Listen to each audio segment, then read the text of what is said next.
without someone very, very special named Emi Grate. Oh, this is my niece right here. Hi. Hi. How are you?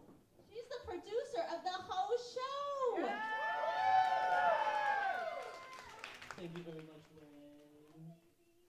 Now, I make a little speech before my closing number every show. And that time has come again.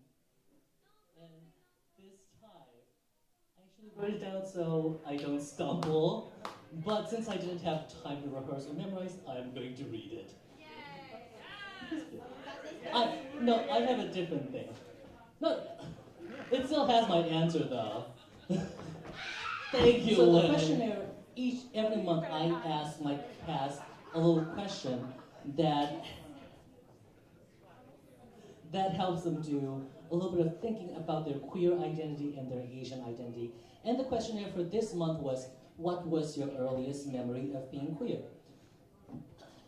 For LGBT people, we have to do this thing called coming out, where we declare to the world our sexual and gender identities as if to ask people to be who we are instead of just going about our lives. Different cultures and countries understand gender and sexuality differently, and Western psychology is currently dominating the discourse.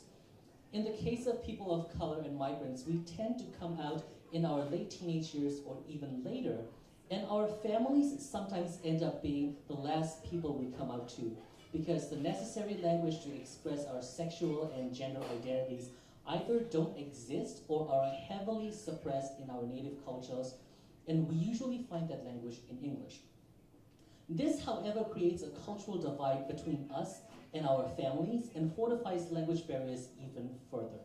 As a result, our families end up dismissing who we are as a phase or as Western cultural influence. Queer people are everywhere and have existed all throughout history, and we can find them if we look well enough into our own native cultures. But something even easier to do is to look at our own selves. We have been queer before becoming westernized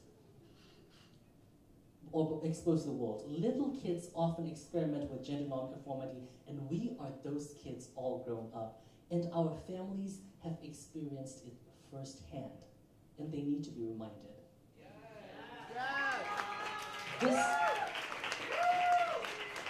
This is why when it comes to drag, I personally make conscious efforts to reach back to my own upbringing and put those things on stage. And this show happens to be something I created so my fellow Asian queers can do the same in their art. We've had amazing performances over the past 3 months.